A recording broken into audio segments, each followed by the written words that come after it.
Hit Radio, l'essentiel de l'actualité. Mesdames et messieurs, bienvenue au point de l'actualité sur Hit FM, la 103 points émettant depuis Garoua. Santé, le Cameroun ordonne le retrait d'un jambon contaminé vendu en grande surface.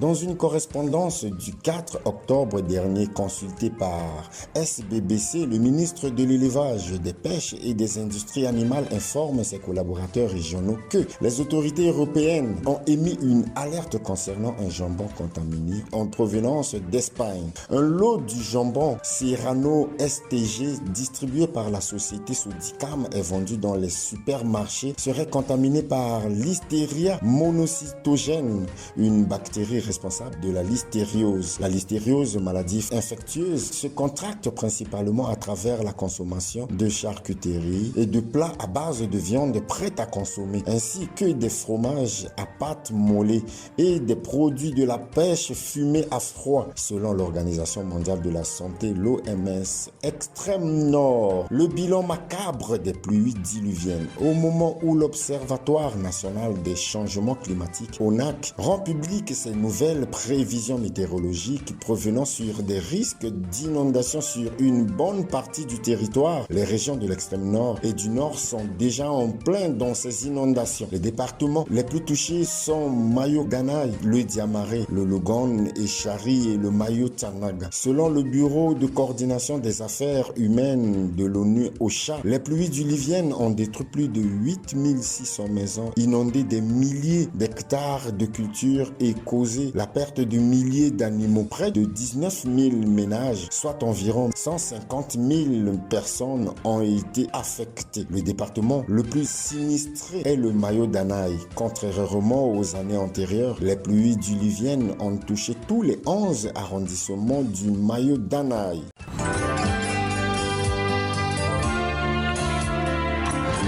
L'actualité internationale. À l'étranger, en Côte d'Ivoire, le procureur adjoint de la CPI veut relancer la coopération avec Abidjan. Le procureur adjoint de la Cour pénale internationale CPI, Mandiaye Niang, assure que les enquêtes sur les crimes commis en Côte d'Ivoire suite aux violences post-électorales perpétrées entre décembre 2010 et fin mai 2011 sont toujours en cours. Le magistrat sénégalais espère néanmoins relancer une coopération judiciaire très fragile. Le gouvernement de Côte d'Ivoire s'est-il réjoui très vite de l'annonce de la Cour pénale internationale dans son budget prévisionnel 2025, un document administratif destiné à ses États membres. Le greffe de l'institution a signalé la fermeture à venir du bureau de la Cour à Abidjan. Mi-septembre, le gouvernement ivoirien avait relayé l'information. Si le bureau de la CPI estime qu'il a fini sa mission ici et qu'il doit fermer, nous ne pouvons que nous en réjouir, avait déclaré son porte-parole à l'issue d'un conseil des ministres. Au Rwanda, le ministre de la Santé se veut rassurant sur l'épidémie de virus de Marburg. Le ministre rwandais de la Santé a tenu une conférence de presse sur l'évolution de l'épidémie du virus de Marburg